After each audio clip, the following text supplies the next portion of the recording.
Little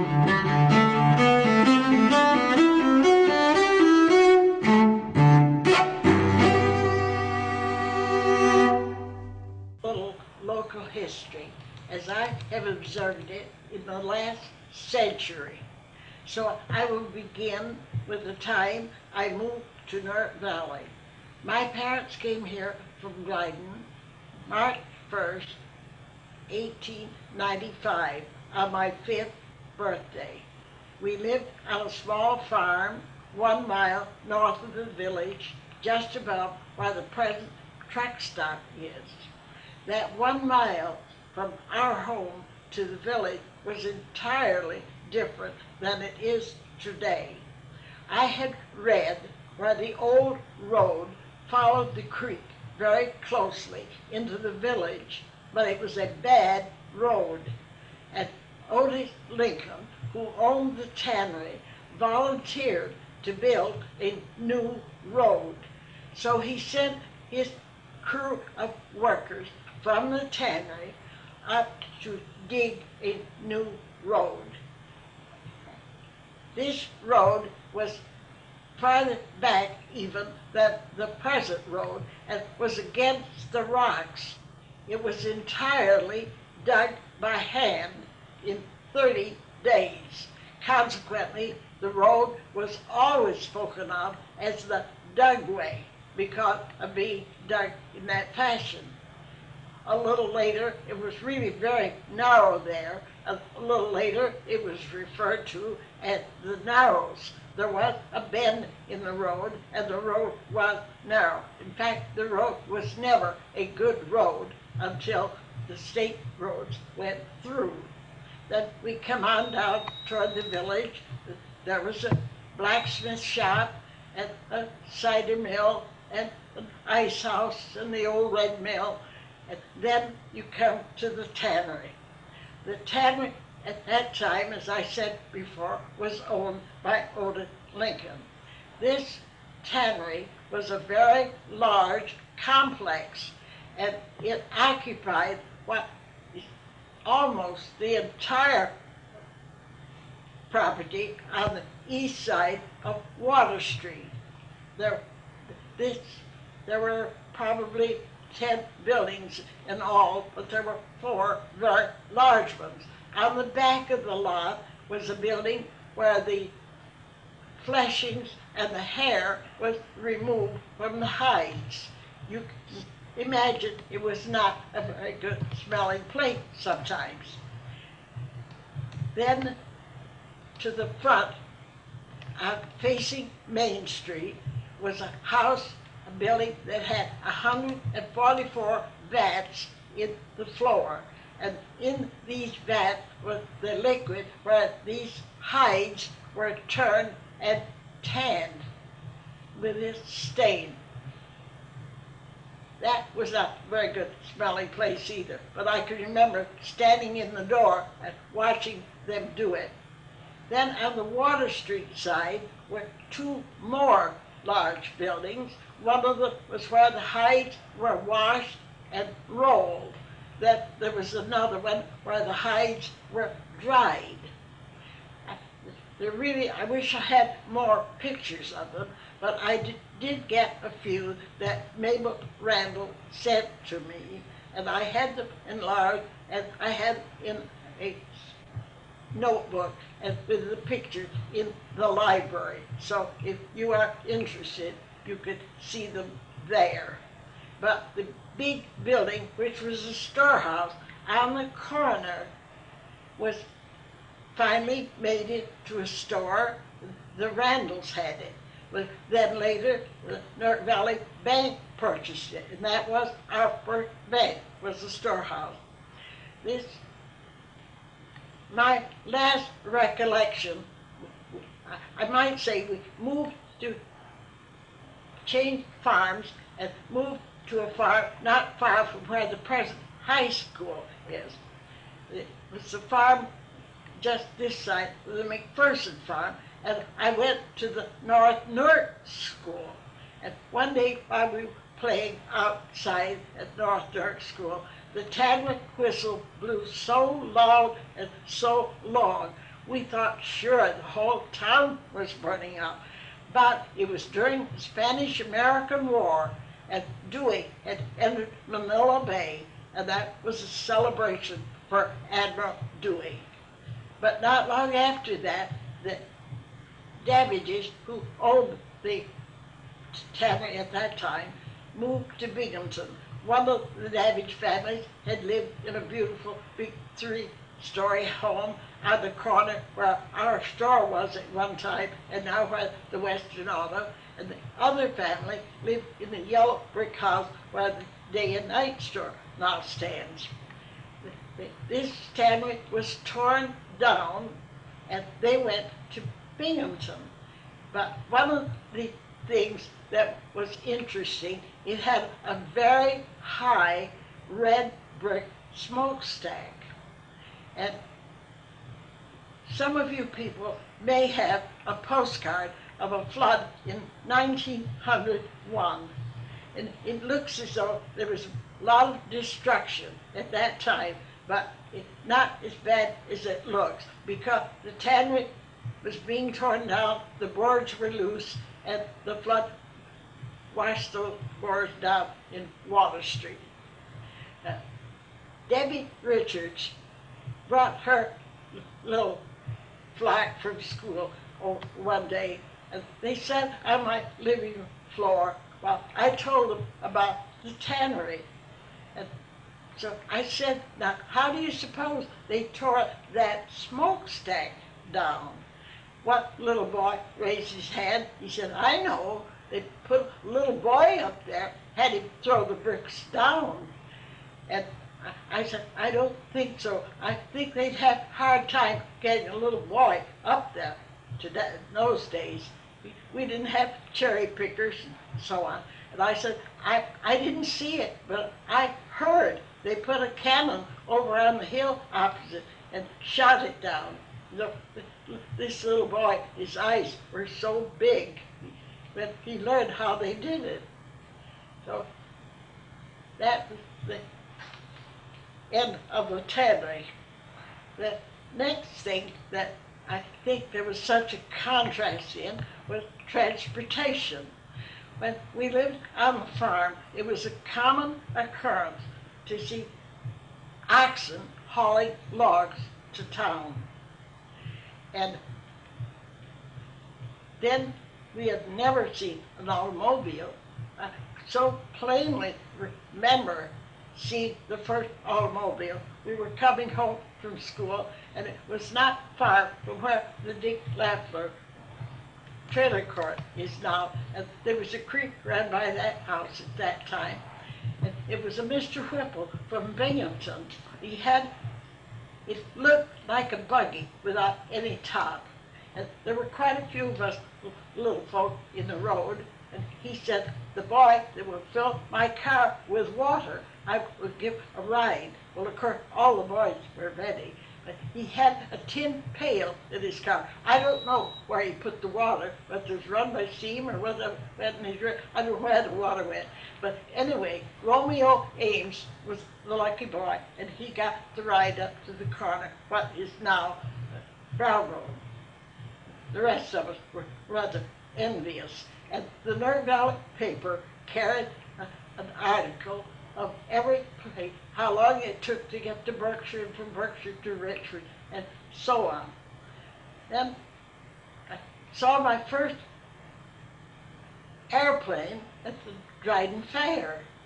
This man had this little plane, and when he went up, those days, every farmer had a buckwheat field. And as he went up, the tail of the plane caught in the buckwheat and flipped it over.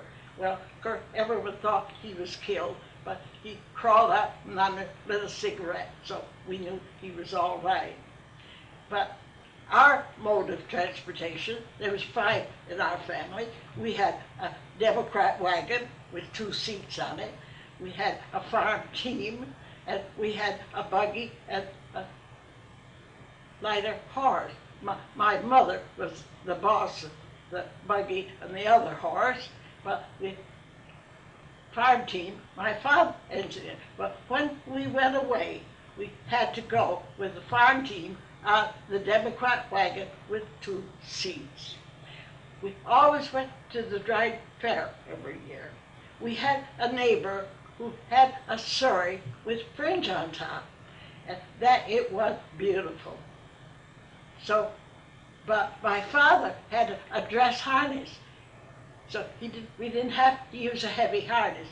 So we borrowed the surrey with the fringe on top and put the dress harness on our farm team and went to the Dryden Fair in style. Well, when this owner of the surrey wanted to go away, he didn't have a dress harness. He had nothing but a heavy farm harness. So he borrowed our harness to go with his surrey. They went in style. Now, you're probably wondering who that farmer was. If any of you went to these old-time ball games, you would remember Billy Ganong. He was the farmer that owned the surrey, and my dad owned the dress harness. So that was our way of transportation. I may have had one transportation one time that not many had.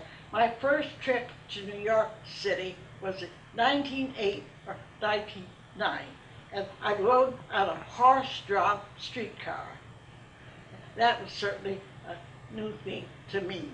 And when I was teaching at Newark, I quite often was lucky enough to get a ride on a railroad handcar. One of the men that operated the handcar was our near neighbor. So I was fortunate there. I would get off up by the railroad tracks at Newark. So that was different. Today, look where transportation goes. When I was a kid, they told us the moon was made of green cheese, but the transportation today has proved to us that there's no cheese on the moon, and I don't know where we're going to stop. The next thing I would like to speak about was water that we had in the village.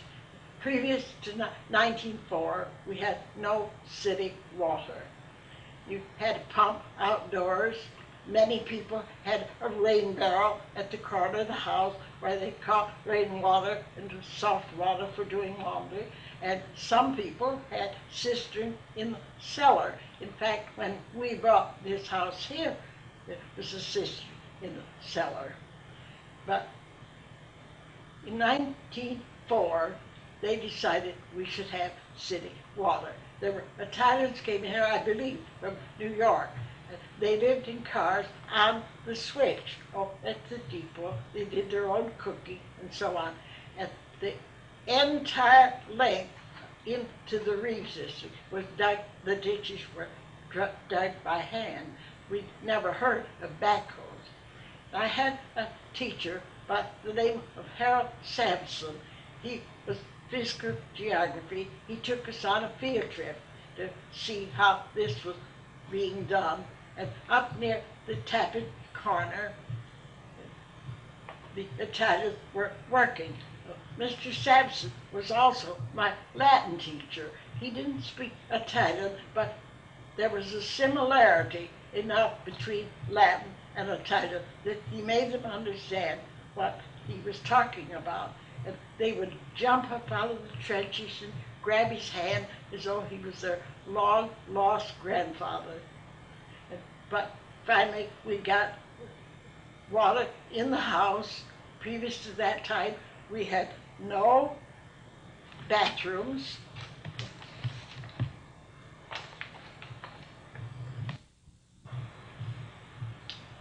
Our bathroom was a tub. Also, it was a wooden building outside. Notice the man with the board with the hole in cold weather. He had a warm board. I had some little scout girls here one evening, and I was telling them about the things the way they used to be. And one little girl was very quiet. She sat there and nodded her head. Oh my, wouldn't it be awful not to be able to go to the bathroom?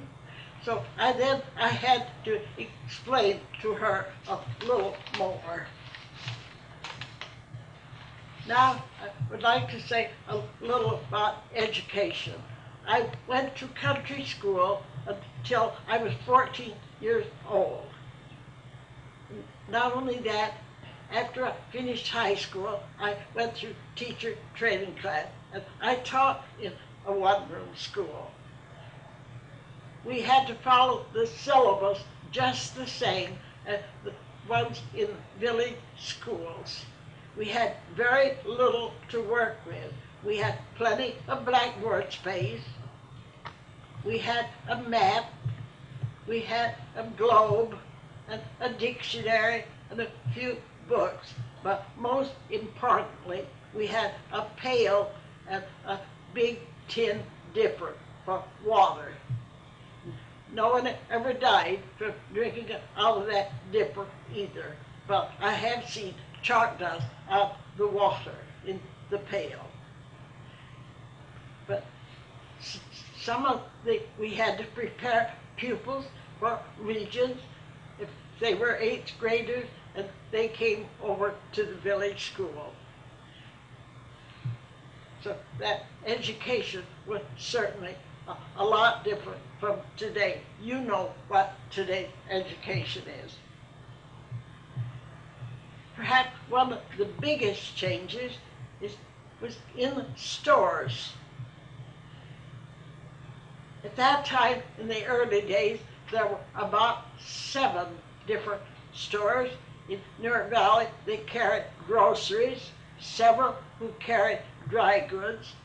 Everybody made a living, but no one got rich. There was I called him elderly, but he probably wasn't. I was young and he looked elderly to me. And he was in the building where Gino was. And he had very little trade, I think. And he sat outside in a captain's chair much of the day. And there was another old gentleman by the name of Fawn down in the store where Woods was. And he was very much like the one up here, Mr. Edwards. One down there was Fawn. And they would advertise back and forth. Fawn would advertise something, then Mr. Edwards would cut it a penny. And then Mr. Edwards would advertise something, and Fawn would cut it a penny. Edward, he was out front one day, and Edward came along and he said, "Well, Al, how are you doing?" "Well," he said, "I'm having an awful good time, but I ain't making much money." So if we had a slow day in the store, Edward would say he's having a good time, but he didn't make much money. But I can't quite forget Fawn, even though it was 95 years ago. And I was in 1st grade in downtown. We used to, a bunch of us little folks, go down to Fawn's because he sold penny candy.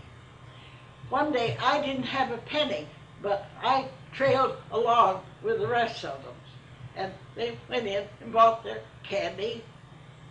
Fawn looked at me. He didn't say, "Do you have a penny?" He said, "Do you want one?" Well, boy, did I want one. I said, "Yes." He gave me a stick of candy. He said, "Where's your penny?" I said, "I don't have one." He said, "Here, give that back." And that, more than 95 years ago, but I haven't forgotten it. How bad I wanted that stick of candy. There are so many things in the store that are so different. We never heard of canned cat food and canned dog food in 1910.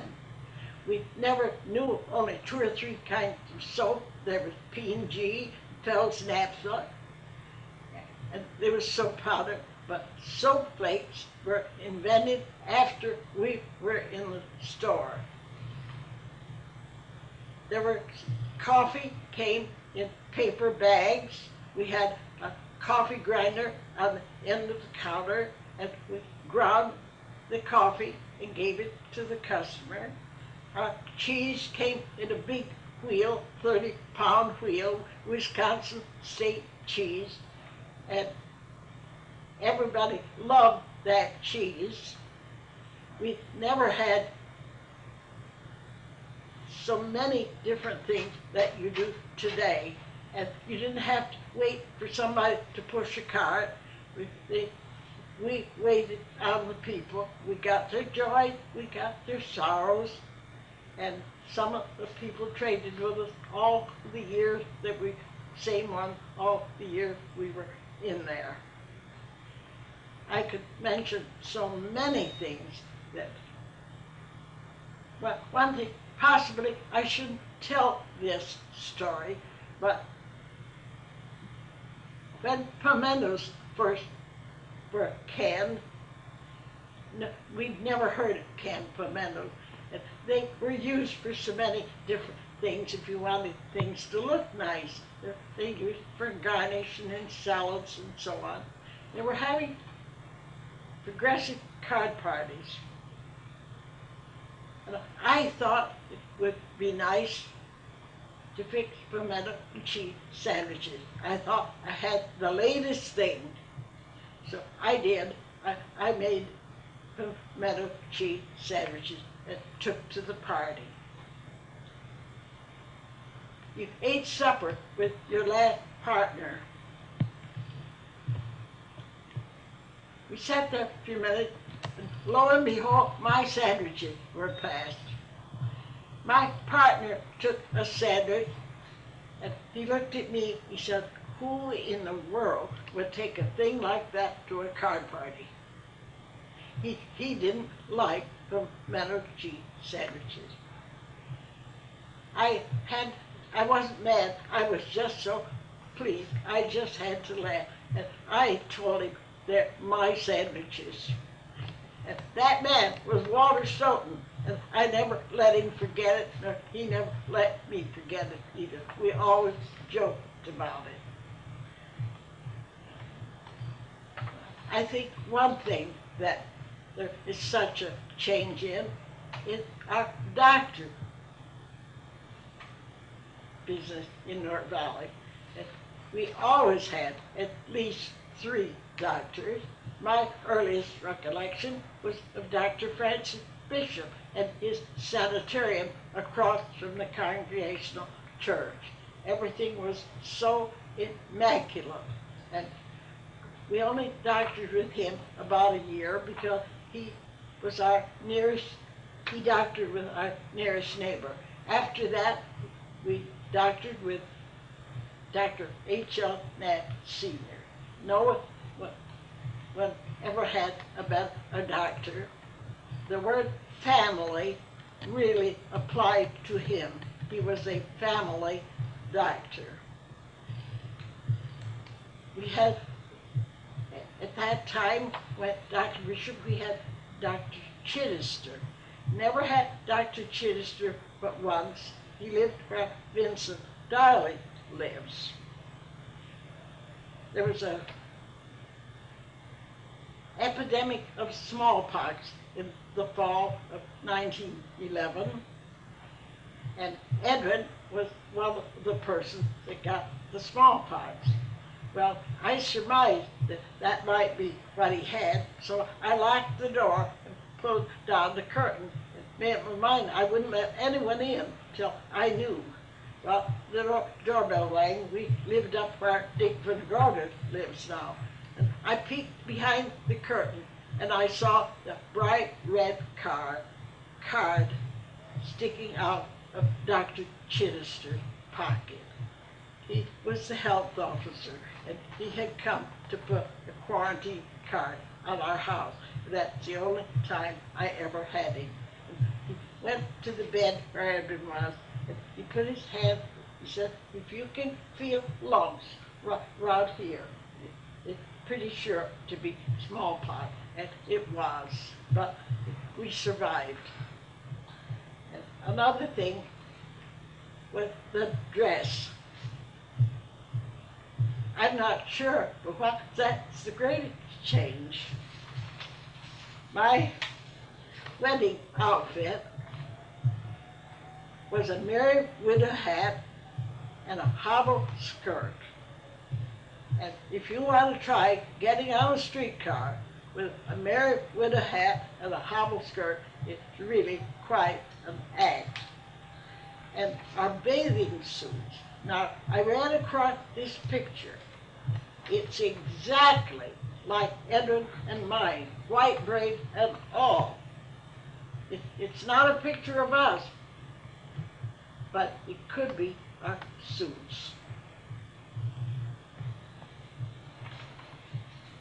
And then I would like to say that in those days we had good town village officers, but nothing compared to today. We didn't have as many. There were very few. In the early days, they called the president, not mayor. But I would like to say that this century that I have lived has been a happy one. I had a happy life. I had wonderful parents, wonderful children and their spouses, wonderful neighbors, church. So many people have done so much for me that I really thank everyone in Newark Valley for having the privilege of living here. I don't know, that's all.